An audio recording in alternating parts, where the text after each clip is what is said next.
آج کا اخبار میں آپ کو خوش آمدید کہتے ہیں۔ ذکر کرتے ہیں ان بڑے واقعات کا جو پچھلے چند گھنٹوں میں دنیا کے مختلف خطوں میں پیش آئے ہیں۔ آغاز کرتے ہیں سویڈن سے۔ چند دن پہلے قرآن پاک کو نذر آتش کرنے کا واقعہ سویڈن میں پیش آیا۔ اس واقعے کی وہاں اتنی مذمت کی گئی کہ وہاں کی پولیس نے باقاعدہ طور پہ ایک دن کا انتخاب کیا جس پہ اس نے وہاں کے شہریوں کو یہ اجازت دی کہ اسی اسٹاک ہوم شہر میں اسرائیلی ایمبیسی کے سامنے توریت اور انجیل کو بھی نذر آتش کیا جائے۔ جہاں قرآن کو نذر آتش کرنے پہ دنیا بھر سے ریاکشن آیا تھا، وہیں ان دو مقدس کتابوں کو بھی نذر آتش کرنے کی اجازت دیے جانے پہ دنیا بھر سے آوازیں اٹھی ہیں۔ پاکستان کا فارن آفس بھی اس کی مذمت کرتا دکھائی دیا ہے۔ تاہم جب دنیا یہ اینٹیسپیٹ کر رہی تھی کہ توریت اور انجیل کو بھی اسرائیلی ایمبیسی کے سامنے نذر آتش کیا جائے گا، تو عرب نیوز کی اس خبر کے مطابق وہ شخص جس کا نام محمد احمد بیان ہوتا ہے اور جس نے اس واقعے کو آرگنائز کرنا تھا، وہ اچانک اپنے اس پلان سے باز آ گیا ہے اور اس نے اب توریت اور انجیل کو نذر آتش کرنے سے معذرت کر لی ہے۔ اب چکر لگاتے ہیں انڈونیشیا کے شہر جکارتا کا، جہاں ایسوسی ایشن for south East Asian nations یعنی آسیان کی سائیڈ لائن میٹنگز ہو رہی ہیں۔ ان میٹنگز میں چینی فارن پالیسی چیف وینگ یی اور بھارتی وزیر خارجہ جے شنکر دونوں موجود ہیں۔ ان سائیڈ لائن میٹنگز میں یہ بات دوبارہ سے چائنا کی طرف سے کی گئی ہے کہ وہ بھارت کے ساتھ سٹیبل ٹائز چاہتا ہے۔ جہاں چین اور بھارت کے قریب آنے کی بات ہو رہی ہے، وہیں امکان ظاہر کیا جا رہا ہے کہ چین اور امریکہ بھی قریب آ سکتے ہیں۔ اینتھنی بلنکن اور جینٹ یلن کے دوروں کے بعد اب امریکی کلائمیٹ انوائے جان کیری بھی بیجنگ پہنچ رہے ہیں۔ اب چلتے ہیں ابو ظہبی۔ بھارتی وزیر اعظم نریندر مودی دبئی پہنچے ہیں اور دبئی میں ایک بڑی ڈیل سٹرائک کرنے میں کامیاب ہوئے ہیں۔ اس ڈیل کا تعلق دونوں ممالک کی باہمی تجارت سے ہے۔ پچھلے سال تک دونوں ممالک کی بائی لیٹرل ٹریڈ تقریباً 85 ارب ڈالرز کے قریب تھی۔ آج ہونے والے معاہدے میں یہ فیصلہ کیا گیا ہے کہ اب دونوں ممالک کے بیچ ہونے والی تمام تجارت بھارتی روپیوں میں کی جائے گی۔ یقیناً بھارتی ریاست کے لیے ایک بڑی کامیابی ہے۔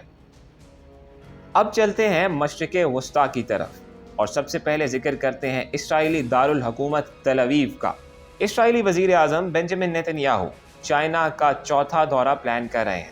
وہ کہتے ہیں کہ یہ دعوت انہیں چائنا کی طرف سے دی گئی ہے۔ اس پہ ان کا سب سے بڑا اسٹریٹجک ایلائی امریکہ خاصا ناراض ہے۔ ساتھ ہی بات کرتے ہیں اس داخلی انتشار کی جو اسرائیلی سرزمین پہ پنپ رہا ہے۔ نیتن یاہو کے خلاف ہونے والے مظاہرے 28ویں ہفتے میں داخل ہو چکے ہیں۔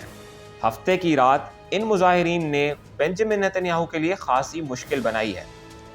بنجامن نیتن یاہو ایک عرصے سے اسرائیلی عدلیہ کو اوور ہال کرنے پر بضد ہیں اور اس کے لیے اپنا پلان سامنے لے کے آ چکے ہیں۔ یہ ایسا پلان ہے جو اگر کل قانون کی شکل دھار لیتا ہے تو تمام کی تمام طاقت ججز کی اپوائنٹمنٹ کے حوالے سے نیتن یاہو اور ان کے اتحادیوں کے پاس آ جاتی ہے، اور اس پہ اسرائیلی عوام غصے میں ہیں اور اظہار بھی کر رہے ہیں۔ اب جب یہ مظاہرے 28ویں ہفتے میں داخل ہو گئے ہیں تو بنجامن نیتن یاہو کا پانی ختم ہو رہا ہے، جسم کا۔ جی ہاں، ہفتے کی رات بنجامن نیتن یاہو فینٹ ہوئے ہیں، ہسپتال لے کے جائے گئے ہیں تو پتہ چلا ہے کہ وہ ڈی ہائیڈریشن کا شکار ہو گئے ہیں۔ کچھ شمال کی طرف آتے ہیں اور ترکی کا ذکر کرتے ہیں۔ جب 15 جولائی کا ذکر ہوتا ہے تو ترکی کی تاریخ کا ایک سیاہ باب یعنی 7 سال پہلے ہونے والی ناکام بغاوت کا ذکر آتا ہے۔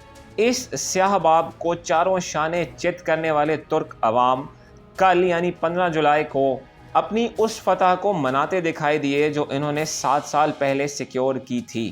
طیب اردگان نے استنبول کی ایک بڑی کمیونٹی سے خطاب کیا ہے اور دنیا کو یہ باور کرایا ہے کہ ترک قوم دنیا کی کتنی مضبوط قوم ہے۔ آخر میں چکر لگاتے ہیں دنیا کے شمال مشرق کا یعنی رشیا کا۔ حال ہی میں ویگنر گروپ کے سربراہ نے رشین ریاست کے خلاف بغاوت کا اعلان کیا تھا۔ اس کے بعد سے صدر پیوٹن کھوج میں ہیں کہ کس شخص کو ویگنر گروپ کی کمان دی جائے، اور اس سوال کا جواب دیا ہے CNN کی تازہ ترین سٹوری نے، جو یہ کہتی ہے کہ یہ وہ صاحب ہیں جنہیں پیوٹن بیک کر رہے ہیں ایز فیوچر ویگنر باس۔ ان کا نام ہے اینڈرے تروسکیو، جن کا کال سائن ہے سیڈوئے، ایک سابقہ کرنل جو کہ ویگنر گروپ کے فاؤنڈنگ ممبر بھی ہیں اور اس کے ایگزیکٹو ڈائریکٹر بھی ہیں۔ شام میں ویگنر گروپ کی بڑی کامیابی سیکیور کرنے میں خاصے مددگار رہے ہیں اور یہی وجہ ہے کہ صدر پیوٹن کی آنکھ کا تارا ہیں۔ اب آخر میں ایک ایسی خبر جس کا تعلق پھر سے مذہبی عقائد سے ہے۔ روس، یوکرین اور اس کے مضافات میں آرتھوڈاکس کرسچنز کی ایک بڑی تعداد پائی جاتی ہے اور ان کی ایک گہری تاریخ ہے۔ یہ تو ہم جانتے ہیں کہ یوکرین میں ایک جنگ چھڑی ہوئی ہے اور اس جنگ کا ایک مذہبی پہلو بھی ہے۔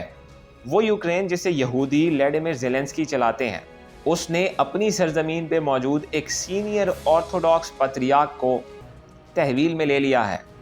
الزام یہ عائد کیا ہے کہ یوکرینی سرزمین پہ ہونے کے باوجود بھی یہ پتریارک صدر پیوٹن کی لائن لیتے ہیں۔ یاد رکھیے کہ Ukrainian orthodox church Russian orthodox church سے گہرا تعلق رکھتی ہے، تاہم سیاست، جیو پالیٹکس اور جنگ مذہب کو بھی اپنے گھیرے میں لے چکی ہے۔ رائٹرز کی اس خبر کے مطابق رشیا نے سنگین احتجاج کیا ہے کہ اس سینئر آرتھوڈاکس پتریارک کو فی الفور ریلیز کیا جائے۔ تو ناظرین، یہ تھی وہ خبریں جو دنیا بھر کے اخبارات میں آج ٹاپ آف دا لائن رہی ہیں۔ آپ کو آج کا اخبار کی یہ نشست کیسی لگی بتانا نہ بھولیے گا۔